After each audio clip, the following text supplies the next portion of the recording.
我哋點樣可以知道我哋係咪得救呢？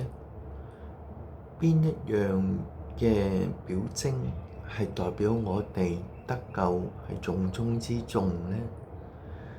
喺呢一個約翰福音3章，神講到得救嘅人都係重生嘅人，重生就係一個新生命，而呢個新生命係由聖靈而嚟使我哋重生嘅。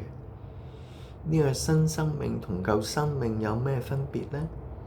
舊生命愛肉體，新生命愛神，行神嘅靈嘅道。舊生命就愛各樣肉體嘅舒暢啊，或者係各樣嘅情慾。所以最重要使到我哋知道我哋係得救嘅，就係有聖靈。聖靈唔係講一啲呢啲啦啦冇人聽得明嘅話，聖靈係使我哋有仁愛、喜樂、和平、忍耐、恩慈、良善、信實、溫柔、節制。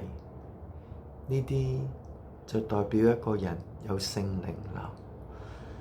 就好似喺呢一個羅馬書4章講到，受割禮係代表我哋認信，亦都好似今日基督徒受洗係我哋認信。我哋喺每日嘅生活、每日嘅行動當中，都行神嘅道，而唔行自己嘅道、自己私慾、肉體情慾嘅道。